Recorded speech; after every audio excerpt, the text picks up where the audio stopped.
Traders diary में स्वागत है आपका। नमस्कार, मैं हूं आशीष चतुर्वेदी और नमस्कार, मैं हूं आपके साथ कुशल गुप्ता। तो आशीष, कल जिस तरह से अमेरिकी बाजारों में गिरावट रही है, क्या लगता है आज भारतीय बाजारों को? ये कहना इतना आसान नहीं है कुशल, आपने पूछ तो लिया। एसजीएक्स निफ्टी पहले नजर डाल लेते हैं। संकेतों को धीरे धीरे डिकोड करते हैं। 65 अंकों की तेजी है, लेकिन ये तेजी टिकाऊ नहीं, बिकाऊ है। कल के सत्र में भी देखिए सब कुछ सही था, लेकिन जिस प्रकार से दिन के दौरान गिरावट आई, आपने तो पूछ लिया। मुझे तो टॉस करने का बहाना चाहिए था आशीष। अच्छा, डाउ स्पॉट मार्केट्स में नजर डालते हैं ना, फ्यूचर्स बाद में देखेंगे। पहले देखते हैं कि कल के सत्र में अमेरिकन बाजार में किस प्रकार का कोहराम देखने को मिला। बहुत लंबी लिस्ट है वहां पर जो स्टॉक्स अपने 52 वीक लो पर ट्रेड कर रहे हैं। बाजारों में भी देखें तो साल भर के निचले ऑलरेडी आ चुके हैं। डाउ जोन्स 2.5%, 750 अंक के करीब की गिरावट वहां पर देखने को मिली। अब नैस्डैक स्पॉट जो है आपकी स्क्रीन पर लेके आते हैं, 4% का बड़ा कट जो है कल के सत्र में देखने को मिला। और याद रखिएगा कि दिन के दौरान कल ऑलरेडी जब हमारे मार्केट चालू थे तो फ्यूचर्स अमेरिकन मार्केट्स के ऊपरी तरफ से ज्यादा गिर गए थे। इसके बाद भी शुरुआत बड़ी गिरावट के साथ हुई है। S&P 500, नास्डैक, डाउ जोन्स सभी में अगर आप देखें तो बड़ा कट देखने को मिला। लेकिन फिलहाल अगर आप देखें तो तस्वीर ऐसी है कि डाउ फ्यूचर्स और नास्डैक फ्यूचर्स ये दोनों आपकी स्क्रीन पर अभी लेके आएंगे।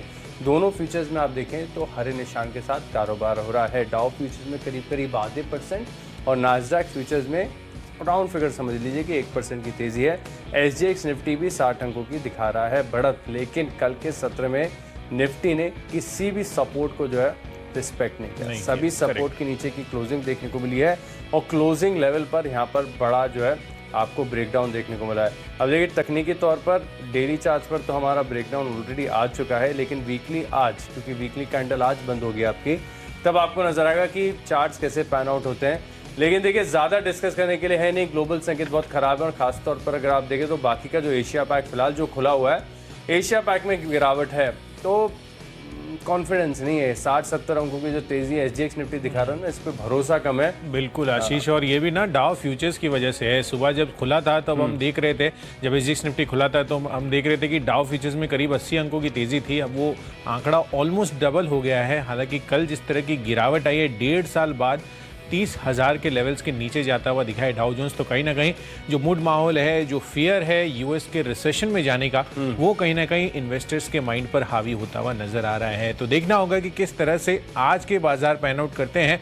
बट इस बीच किस तरह की रणनीति आपकी रहेगी, आपने टीम कैसी बनाई है और क्या रुझान है आपका? ये तो पूछना ही नहीं चाहिए आपको टीम कैसी बनाई है, बिकवाली करनी है। हाँ। और जो 2 स्टॉक खरीदते हैं ना, कल कुछ खरीदा था एक्चुअली इस वीक ना, आप और वरुण कर रहे थे। तो ये मैं फ्राइडे को आया तो आई वाज जस्ट थिंकिंग कि यहाँ पर जो आप बिकवाली कर रहे हैं, कल कुछ खरीदारी भी की थी? नहीं, खरीदारी कल की थी, लेकिन बोल के क्या था कि फर्स्ट हाफ के ट्रेड्स है, सेकंड हाफ में क्या होगा ये किसी को पता नहीं है। तो ऐसा नहीं चले। इंटरग्लोब आपने दिया था, आई थिंक काफी ज्यादा कट आते हुए दिखे थे, 4-5% उड़क गया।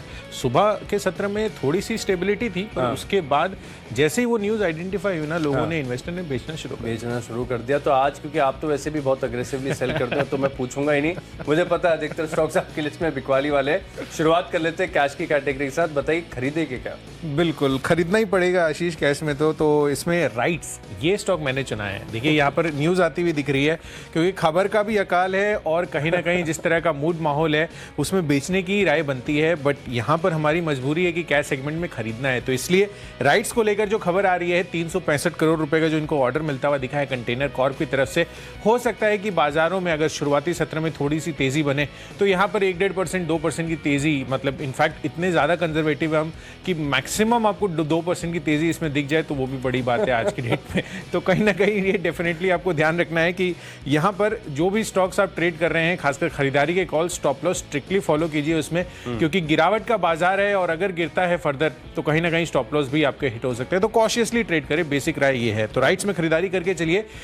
खबर अच्छी है, 240 के लक्ष्य आज के लिए बना सकते हैं। 2 से 3% की तेजी, 230 रुपए नीचे लोअर साइड पर आपको स्टॉप लॉस लगाना। अच्छा, एक बात मैं बता देता हूँ, आप छुट्टी पे थे तो क्योंकि आप फास्ट मनी से भी हम साथ में खेल रहे हैं, उसके बाद ट्रेडर्स डायरी भी हमने किया है, काफ़ी लंबा समय हो गया है।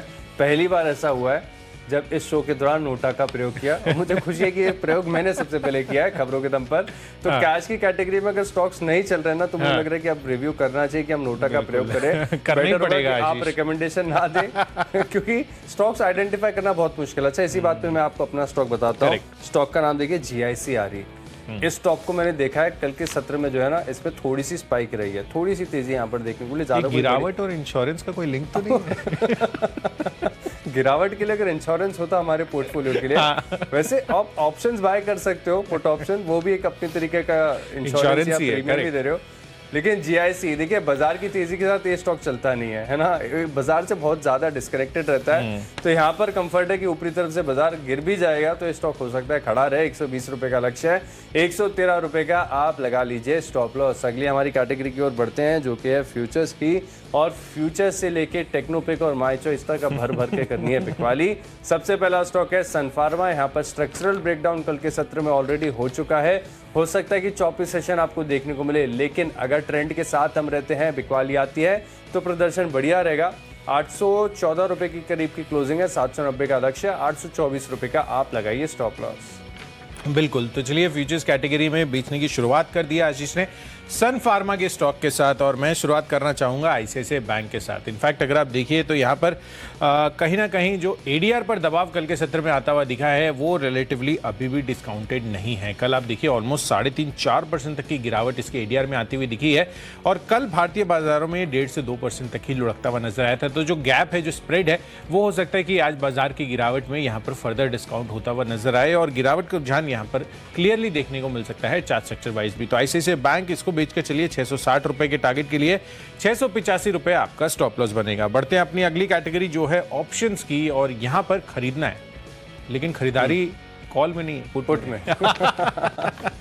तो पुट ऑप्शन खरीद कर चलिए यहाँ पर जेएसडब्ल्यू स्टील में। इनफैक्ट मेटल काउंटर्स लगातार मैं आपको बिकवाली की राय देता आ रहा हूं। जब भी ट्रेडर्स डायरी हमने खेला है, मैंने आपको क्लियर कट इंडिकेशन, जिस तरह से यूएस मार्केट में गिरावट आई है, Dow Jones iron steel index में आपको गिरावट देखने को मिली है। कल भी आप देखिए ऑलमोस्ट 4-4.5% तक की गिरावट रही थी, और बाकी जितने भी स्टील स्टॉक, दिग्गज स्टील स्टॉक्स हैं, टाटा स्टील ले लीजिए या फिर अन्य कोई काउंटर अगर आप उठाएंगे तो वहां पर ऑलमोस्ट 6 से 7% तक का कट आता हुआ दिखा था, जबकि जेएसडब्ल्यू स्टील में 3 से 3.5% तक की ही गिरावट थी। तो मुझे लग रहा है कि एक फॉलो ऑन डाउनवर्ड मूव इस स्टॉक में भी आपको देखने को अगेन आज के सत्र में मिल सकता है। तो इसके 550 रुपए ऑलमोस्ट एट द मनी जो इसका पुट ऑप्शन है वो आप खरीद कर चलिए। 21.5 रुपए की प्राइसिंग है, 30 रुपए के टारगेट, 9 रुपए ऊपर, और 15 रुपए जो है आपको स्टॉप लॉस लगाना है। तो ये मेरी तरफ से जेएसडब्ल्यू स्टील।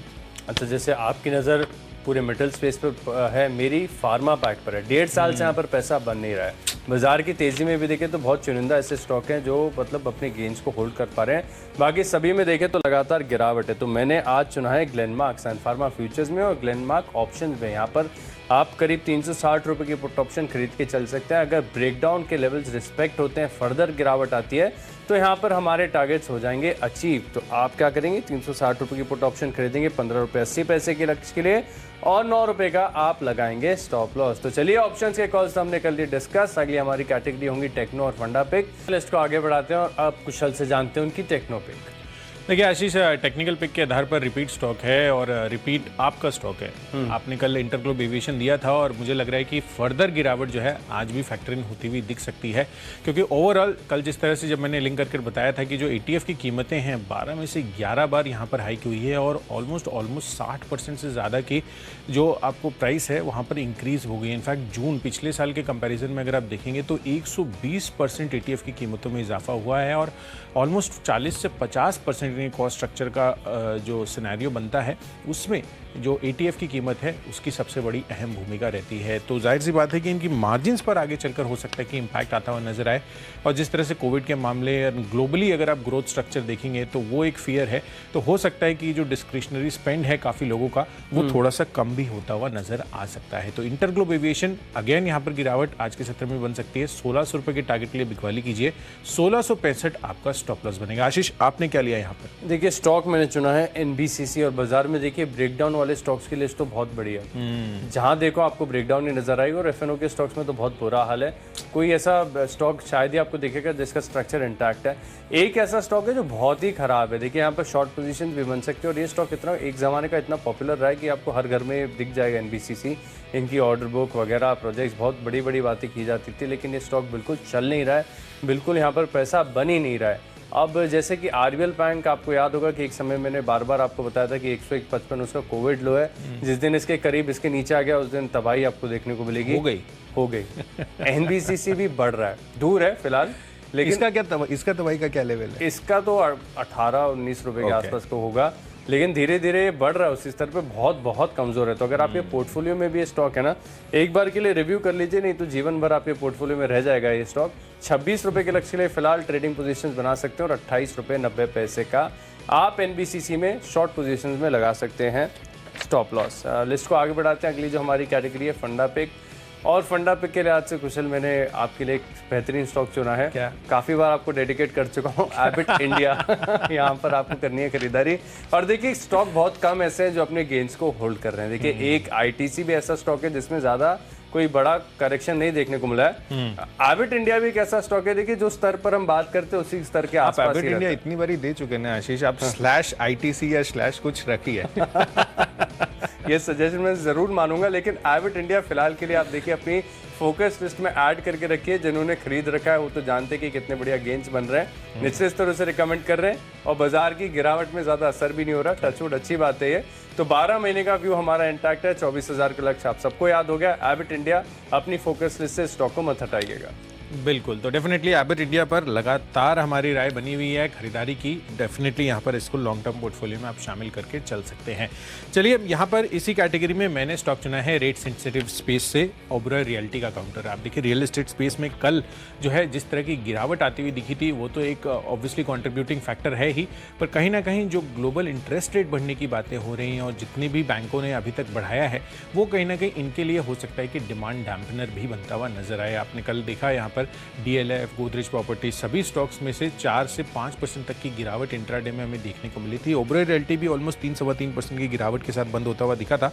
तो फर्दर मुझे लग रहा है कि आज यहाँ पर इस स्टॉक में गिरावट रह सकती है। तो 735 रुपए के टारगेट के लिए यहाँ पर बिकवाली करनी है आपको। 765 रुपए आपका स्टॉप लॉस बनेगा। चलिए बढ़ते हैं अपनी अगली कैटेगरी जो है निवेश के लिहाज से कौन सा हमने स्टॉक चुना है वो हम आपके सामने लेकर आते हैं। और यहाँ पर मैंने स्टॉक चुना है टेलीकॉम स्पेस से भारती एयरटेल का काउंटर। कुछ एक स्टॉक ऐसे होते हैं आशीष जहाँ पर गिरावट जिस तरह की हो रही है बाजार में, डेफिनेटली आपको यहाँ पर स्टॉक स्पेसिफिक एक्शन भी देखने को मिल सकता है। और आगे चलकर यहाँ पर जिस तरह की प्राइसिंग अभी है वो काफ़ी लुक्रेटिव लग रही है, क्योंकि अगर आप देखें तो यहाँ पर अप्रैल महीने का जो ट्राई डेटा भी आता हुआ नजर आया है, उसमें भी भारती एयरटेल ने ऑलमोस्ट 8 लाख से ज़्यादा ग्राहक जोड़े हैं। तो डेफिनेटली यहाँ पर एक पॉजिटिव संकेत है। लगातार कंपनी जो है अच्छा प्रदर्शन करती हुई जा रही है और 26 जुलाई को हम देखेंगे ही कि यहाँ पर जो 5G स्पेक्ट्रम ऑक्शन होता हुआ दिखेगा उसमें किस तरह की बैलेंस शीट पोजीशन इनकी है। तो डेफिनेटली इनके लिए सारे क्यूज काफ़ी ज़्यादा पॉजिटिव है, सारे चेकबॉक्स टिक्ड हैं। डेफिनेटली यहाँ पर खरीदारी करके चलिए, गिरावट का फायदा उठाइए, लॉन्ग टर्म पोर्टफोलियो में शामिल कीजिए भारतीय एयरटेल को 720 रुपए के टारगेट के लिए। अच्छा, निवेश के लिहाज से मुझे स्टॉक पसंद आ रहा है, रेडिको खैतान, यहाँ पर आपको खरीदारी करनी चाहिए। कल भी स्टॉक मैंने आपको बताया था और मार्जिनल गेंस के साथ यहाँ पर देखिए हरे निशान में स्टॉक बंद हो गया, काफ़ी अच्छी बात है। अभी भी व्यू बरकरार है। सिमिलरली कल की तरह 12 महीने का व्यू बनाइए, 1000 रुपये का लक्ष्य। और वैसे भी जिस प्रकार का बाजार चल रहा है, हो सकता है कि इनके प्रोडक्ट्स की मांग आपको बढ़ती हुई नजर आए। 1000 रुपये के लक्ष्य के लिए आप रेडिको खैतान में करेंगे खरीदारी। अब लिस्ट को आगे बढ़ाते हैं। अगली जो हमारी कैटेगरी है वो है खबरों के दम पर, और खबरों के दम पर जो स्टॉक मैंने चुना है वो है डेल्टा कॉर्प, क्योंकि गेमिंग बिजनेस का IPO आ रहा है। स्टॉक वैसे तो बैन में, तो अच्छी बात है कि फ्रेश शॉर्ट पोजीशंस तो नहीं बनेंगी, जो शॉर्ट पोजीशन बन चुकी है वो अनवाइंड ही होंगी और कैश में आप खरीदारी करके चल सकते हैं। लेकिन कोई भी बड़ी तेजी की जो उम्मीद है यहाँ पर मैं नहीं लगा रहा हूँ। डेल्टा कॉर्प आपको थोड़े टारगेट प्राइस और जो रेटिंग है वो आपको बदलने होंगे, क्योंकि जिस प्रकार से इसकी क्लोजिंग यहाँ पर देखने को मिली है। डेल्टा कॉर्प का कल का चार्ट आपकी स्क्रीन पर लेके आते हैं। यहाँ पर करीब 164 रुपये के आसपास की जो है आपको क्लोजिंग देखने को मिली है, तो आप खरीदारी करके चल सकते हैं। यहाँ पर टारगेट प्राइस और रेटिंग थोड़ा सा आपको बदलना होगा। दिन के दौरान 2% तक की तेजी देखने को मिल सकती है। आप 1% नीचे का जो है, यानी आप करीब करीब आप लगा लीजिए, आप 160 रुपये का आप स्टॉप लॉस लगा लीजिए और 175 आप समझ लीजिए कि तेजी यहाँ पर थोड़े दिनों में देखने को मिल सकती है। थोड़ा समय देना होगा। डेल्टा कॉर्प ये खबरों के दम पर मेरा स्टॉक है। बिल्कुल, तो ये जो खबर है इसको ही ध्यान में रखते हुए मैंने गेमिंग स्पेस से एक और काउंटर, इनफैक्ट मैं 2 सोच रहा था, बट ऑन मोबाइल ग्लोबल ये मैंने चुना है फाइनली, जहाँ पर आपको खरीदारी करने की राय है। आप देखिए जिस तरह से डेल्टा कॉर्प गेमिंग के DRHP इन्होंने फाइल किए हैं, आगे चलकर ग्रे मार्केट में किस तरह की इसकी वैल्यूएशन होती है, इनफैक्ट यहाँ पर किस तरह के आगे कॉमेंट्रीज आती है ब्रोकरेज हाउसेज की तरफ से, ये देखना काफ़ी इंटरेस्टिंग होगा। पर इस बीच जिस तरह का यहाँ पर DRHP फाइल किया गया है, हो सकता है कि ऑन मोबाइल ग्लोबल इस खबर के दम पर इंटायर गेमिंग स्टॉक्स जो है आज के सत्र में हो सकता है कि एक कहीं ना कहीं तेजी का जो है रुझान दिखाते हुए नजर आ सकते हैं। तो 118 रुपये के टारगेट के लिए खरीदारी करनी है, 113 रुपये आपको स्टॉप लॉस लगाना है। तो चलिए, खबरों के दम पर तो हमने आपके साथ स्टॉक शेयर कर दिए हैं, पर अभी भी आखिरी कैटेगरी बाकी है जो है माई चॉइस की। यहाँ पर देखें तो तीनों स्टॉक मेरे पास बिकवाली वाले हैं। पहला स्टॉक है मेरी लिस्ट में अमारा राजा बैटरीज। ये भी स्टॉक ऐसा है जो लगातार वीकनेस दिखा रहा है, बाजार में तेजी आई तभी भी पार्टिसिपेट नहीं किया और गिरावट में सबसे आगे। कल एक स्ट्रक्चरल बड़ा ब्रेकडाउन देखने को मिला है। वैसे तो स्टॉक का चार्ट अगर आप देखें तो बहुत ज़्यादा गिरावट यहाँ पर ऊपरी तरफ से देखने को मिल रही है, लेकिन इतना कमजोर स्ट्रक्चर है कि फर्दर बिकवाली यहाँ पर देखने को मिलेगी। 450 रुपये का लक्ष्य है, 464 रुपये की क्लोजिंग है। आप 473 रुपये का लगा सकते हैं स्टॉप लॉस। अगला स्टॉक है मेरी लिस्ट में आईओसी। यहाँ पर भी देखें तो काफ़ी ऊपरी तरफ से लगातार कंटिन्यूस सेलिंग प्रेशर देखने को मिल रहा है। यहाँ पर भी आपको गिरावट देखने को मिल सकती है। तो 108 रुपये की जो क्लोजिंग है, बड़ी गिरावट की उम्मीद नहीं है, करीब 3 रुपये डाउन साइड आपको मिल सकती है। 105 रुपये का लक्ष्य और 2-2.5 रुपये ऊपर आप अपनी रिस्क एपेटाइट के अनुसार जो है स्टॉप लॉस चूज कर सकते हैं। मैंने क्लोजिंग बेसिस पर चुना है 110 रुपये का। और आखिरी स्टॉक है मेरी लिस्ट में एक्साइड इंडस्ट्रीज। यहाँ पर भी देखिए तमाम बातें की जाती है कि किस प्रकार से स्टॉक के अंदर वैल्यू बहुत ज़्यादा है, इस पे पास असेट्स हैं, प्राइस टू बुक आप देखें तो बहुत शानदार है, मार्केट कैप टू सेल्स के लिहाज से बहुत बढ़िया है।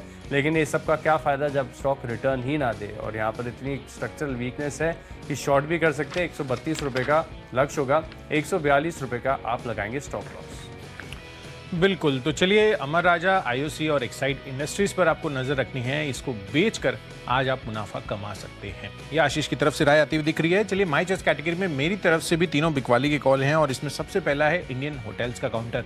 आप देख ही रहे हैं कि देश में किस तरह से कोविड के मामले अब फिर से बढ़ते हुए नजर आ रहे हैं, तो वो तो एक चिंता का विषय है ही, बट ओवरऑल भी अगर आप देखें तो ग्रोथ को लेकर जो कंसर्न्स आ रहे हैं अक्रॉस दी वर्ल्ड, कहीं ना कहीं डिस्क्रिशनरी स्पेंडिंग जो है वहां पर सबसे बड़ा इंपैक्ट आपको आगे चलकर आता हुआ देख सकता है। तो दोहरी मार हो सकता है इंडियन होटल्स के स्टॉक पर आज आपको पड़ती हुई दिखे। ओवरऑल चार्ट सेक्टर भी थोड़ी कमजोरी का रुझान ही दिखा रहा है, क्योंकि बाजार का मूड माहौल ही ऐसा है। तो 214 रुपए की जो प्राइसिंग है उसको और फर्दर आज आप डिस्काउंट कर सकते हैं 208 रुपए के टारगेट के लिए, पर ऊपरी साइड पर 217 रुपए का स्टॉप लॉस जो है वो स्ट्रिक्टली आपको मेंटेन करना है।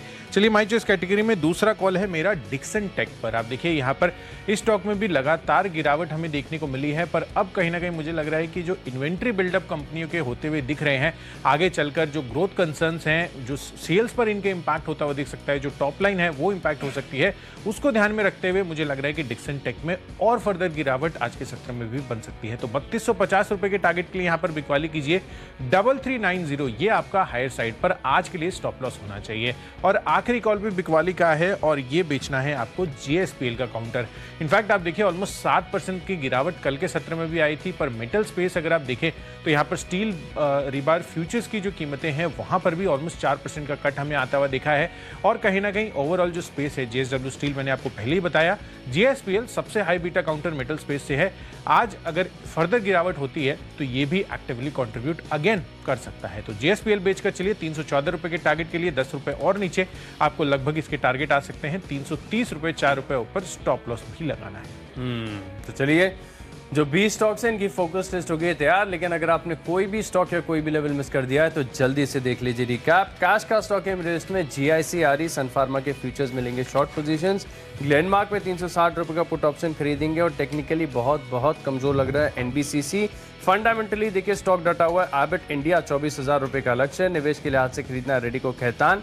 खबरों का असर देखने को मिलेगा डेल्टा कॉप में, अमारा राजा में आएगी बड़ी गिरावट, आईओसी गिरने के लिए है तैयार और एक्साइड इंडस्ट्रीज में 132 के लक्ष्य ले लेंगे शॉर्ट पोजीशंस। इन 10 स्टॉक्स में मेरा कन्विक्शन सबसे ज्यादा है टेक्नोपेक, एनबीसीसी। लगातार बड़ी वीकनेस यहां पर चार्ट पर नजर आ रही है, बड़े ब्रेकडाउन ऑलरेडी हो चुके हैं। 26 रुपए के लक्ष्य ले आप स्टॉक में करेंगे बिकवाली। चलिए, मेरी तरफ से कैश सेगमेंट में राइट्स ये आपको खरीदारी करने की राय है। खबरों के दम पर काफ़ी पॉजिटिव यहाँ पर रिएक्शन हो सकते हैं, बट ओवरऑल जो बाजार का मूड माहौल है, जो संकेत आ रहे हैं, डेफिनेटली बिकवाली करके चलिए। आईसीआईसीआई बैंक है यहाँ पर 660 रुपए के टारगेट के लिए बिकवाली कीजिए। एडीआर में ऑलमोस्ट 4% तक की गिरावट थी। साथ ही मेटल स्पेस अगेन आज के सेगमेंट में कमजोर हो सकते हैं, तो जेएसडब्ल्यू स्टील इसका 550 का पुट ऑप्शन भी आप खरीद कर चल सकते हैं। इंटरग्लोब एविएशन कल भी 5% लुढ़का था, टेक्निकल चार्ट्स पर और कमजोरी दिख रही है। Oberoi realty rate sensitive counters हैं, यहाँ पर भी दबाव जो है आपको अब लगातार आते हुए दिख सकते हैं। इन्वेस्टमेंट के लिहाज से भारतीय एयरटेल खरीदना है, अगले एक साल में 720 रुपए के टारगेट देखने को मिल सकते हैं। खबरों के दम पर ऑन मोबाइल ग्लोबल यहाँ पर अच्छी तेजी बन सकती है। डेल्टा कॉप गेमिंग के जो डीआरएचपी फाइल किया है वो एक पॉजिटिव इंपैक्ट पूरे के पूरे स्पेस पर आ सकता है। और माई चॉइस कैटेगरी में Indian hotels, Dixon tech, GSPL आज आपको बिकवाली करने की राय है। और इन सब में जो मेरा बेस्ट पिक है आज के लिए वो है भारती एयरटेल का। यहाँ पर आप देखिए जिस तरह से अप्रैल महीने के ट्राइड ने जो डेटा रिलीज किए हैं, ऑलमोस्ट 8 लाख ग्राहक जुड़े हैं, फंडामेंटल्स बेहद मजबूत है। जिस तरह की गिरावट कल के सत्र में हुई है, यहाँ पर खरीदारी करके चलिए, अगले 12 महीनों में 720 रुपए के टारगेट आ सकते हैं।